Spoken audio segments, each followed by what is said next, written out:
বাস রোডের পাশেই একটা সুন্দর পরিবেশ। আমাদের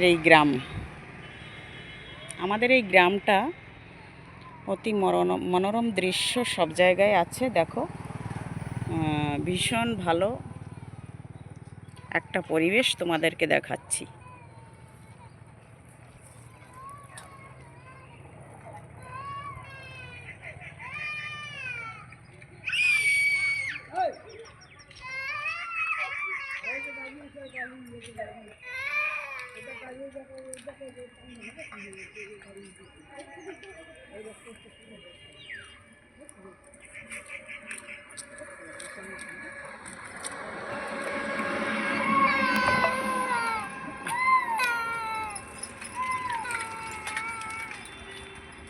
তো দেখেছো কত সুন্দর লাগলো, দেখো কমেন্ট করে আমাকে জানাও কেমন লাগলো এই পরিবেশটা।